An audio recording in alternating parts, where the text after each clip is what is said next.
And I think we are live and we are good to go. Hey, John Chandler here. This is the third part in my 4-night streaming series reviewing each of the episodes in the 4-night CW Arrowverse crossover event. If you checked in Monday night, I put up a video reviewing the first part of the series. It's not really part of the crossover. It's much more of just a Easter egg at the end of it, just a little tease of what's to come. Most disliked video on my channel. Go check it out. It's probably not that bad, but sometimes I get in a mood and people don't like it. Then I liked the Flashes episode from Tuesday night. I thought that was much better, and it was a really good crossover episode. It's what you wanted to see in a crossover episode, which is all of them coming together, having a little bit of tension. They fight each other a little bit.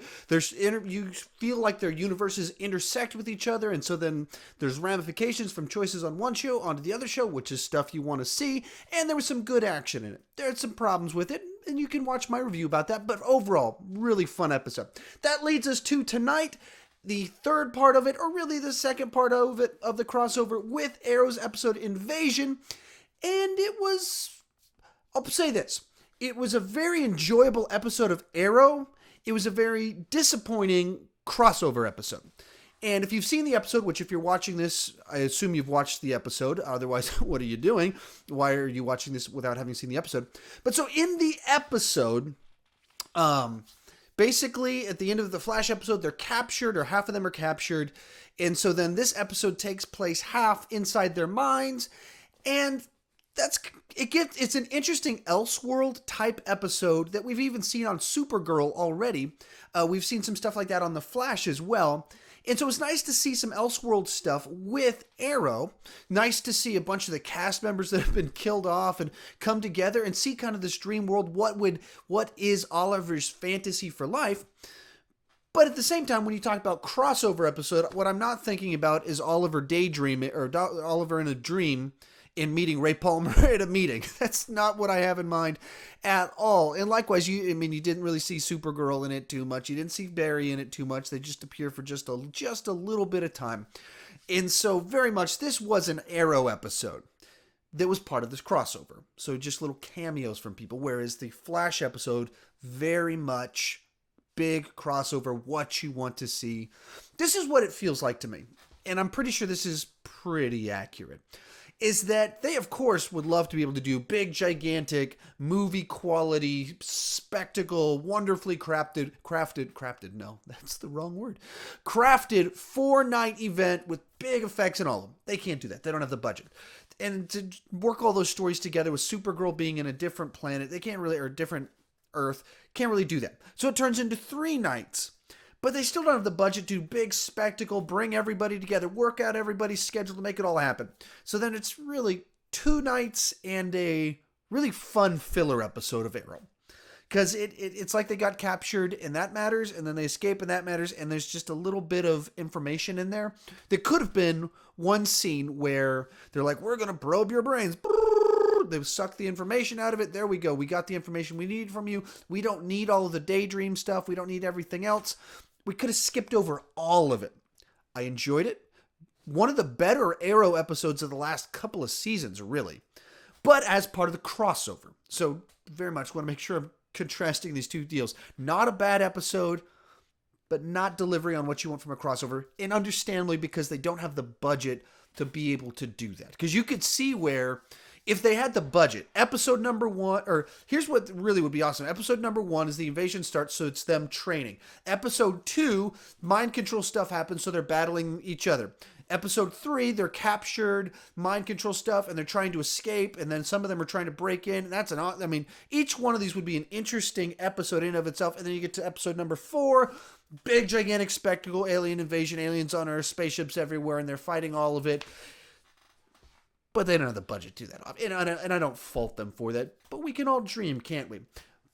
So, all that to say, overall, very interesting episode. Lots of fun.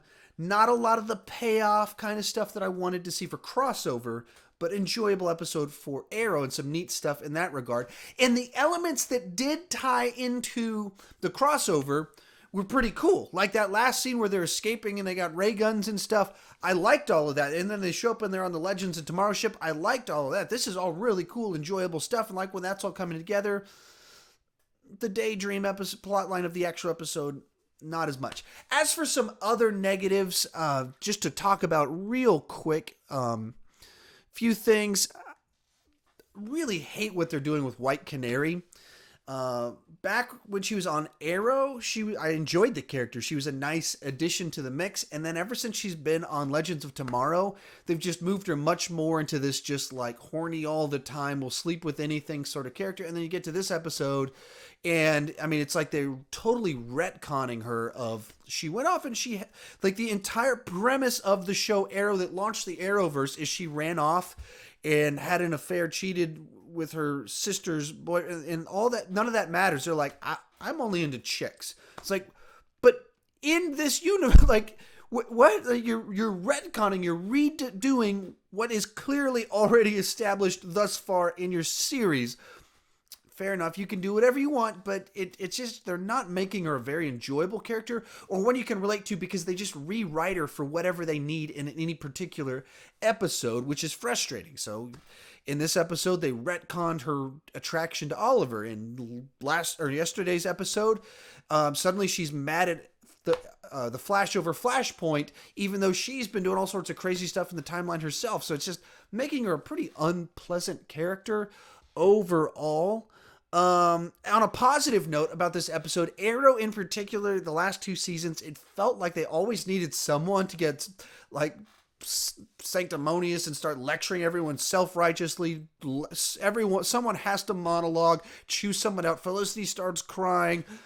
That didn't happen in this episode. It was just kind of stuck to the point of let's really like this introspective type tone of the show that it used to have, that it seems to have lost more recently. And it's, you're a hero, save the day, step up to a higher level. All these lectures and speeches that aren't very good.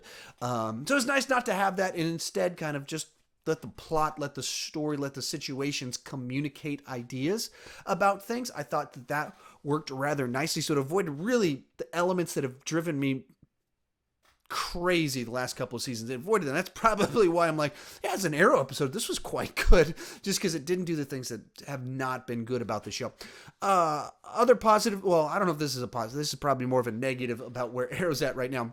So the episode started, and it starts showing Oliver's new Scooby Gang, his team of superheroes, and I saw them. And I immediately went, oh yeah, why weren't they in the Flash episode? I watched the whole Flash episode, recorded a video about it, and had completely forgotten that Arrow Oliver had a whole group of other people back home that could be joining them to stop the aliens. Totally forgot about all of that. That's how little those characters have affected me, and how much they feel like just like little side points that can just go away, and I would not care at all. They're just not compelling. And this episode, they did some interesting stuff with them, but not enough of it. So they had like a mild religion, alien discussion about faith and what people believe in. And they have a little tagline at the end of it that kind of bookends that and resolves it a little bit. But there wasn't enough of it, and they didn't take it serious enough for me to really know what to do with it. It was more like, okay, so that guy doesn't believe in God, but then it's like, there is a plan to the universe, and with faith in God. And it's kind of like, okay, I don't know what point you're trying to make, because you didn't really elaborate on it. That's kind of a weird decision, but I liked that the interaction they were going for. But like I said, I forgot these characters existed until they appeared on the screen, so that tells you how much I actually care about them. Let me see if I had any other thoughts about it. White Canary, Fortnite event. Yeah, I think that's just about it. I'm very excited for the final episode as we get the big finale climax where they put all of their budget money into 4 different shows worth of people battling each other. I do remember what the point I was looking for. One other problem with this episode is that by bringing over Supergirl, and just it's not terribly difficult for them to vibe a little bit, Flash run, boom, we can grab Supergirl. As soon as we've got all these bad guys, really bad situation, you would think Supergirl would immediately go, hey, real quick, back home, I got my cousin. His name's Superman. Oh, Superman, Supergirl. Hey, I get it. Yeah, he's back there. And he's as powerful as me, more experienced though. He's dealt with a lot more of these kind of wacky things. I've been doing it a year and a half. He's been doing it like 10 years, 15 years. Way better at it than me. Do you want me to go get him? Just run me back through. We'll come back. We'll have two super people. Actually, there's another guy with us now too. Actually, come to think of it, we got this guy named Martian Manhunter. We got a lot of superpowered people myself. I've got a lot of buddies. Do you want me to go get him? And then the Flash goes, oh yeah, I forgot. There's other Earths with other Flashes. Like, I've got my dad's a Flash on another. Let's go get that other Flash. We can bring him back. We'll just have this whole gigantic team of everybody. Wait a minute. We can go to every single Earth and get all of their superheroes to save. That's a good idea.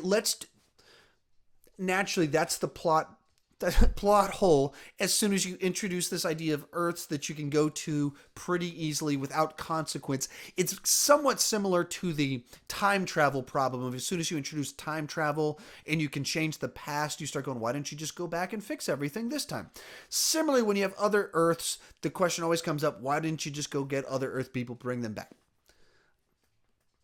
Part of the problem, part of the suspension of disbelief. It's not hurting my feelings. It's not stopping me from enjoying anything. Just wanted to bring it up because it is a plot hole. Not a big one. Not that I care about it. Well, it is a big one.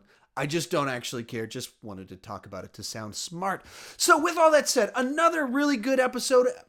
Very good Arrow episode, but not great crossover episode. Setting up what looks to be the best of the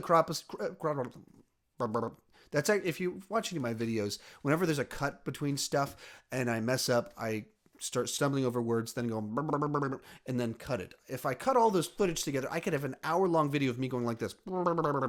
This is what happens when you get a live feed. I start rambling about my odd quirks that I do while shooting videos that none of you knew about until this moment. Now you know me a lot better.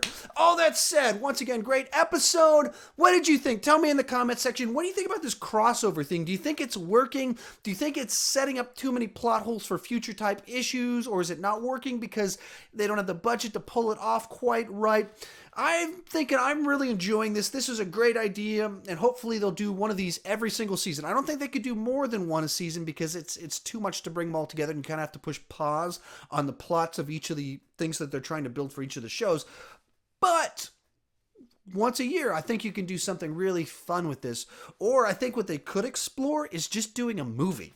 Why not just make a movie that's based around, just clump it together? I'd be very interested in something like that. This is the year 2016, almost 2017. And that's the type of stuff that you can do with the technology that's available and way you can promote things and the way you can monetize things. There's a lot of ways to do really cool stuff. I hope they do that. Learn from the Netflix model. What do you think? Let's talk about it in the comments section. As always, thank you so much for watching. If you're new to my channel and you've never clicked that subscribe button, please consider clicking that subscribe button. Normally, I have better quality videos because I'm using a video camera. Whenever I go live, I'm using my webcam as opposed to a video camera, so quality drops a good bit. I get more rambly and say weirder things and show you the weird noises I make whenever I say things wrong. But if you enjoy my thoughts, I would love it if you'd come back, check out more videos.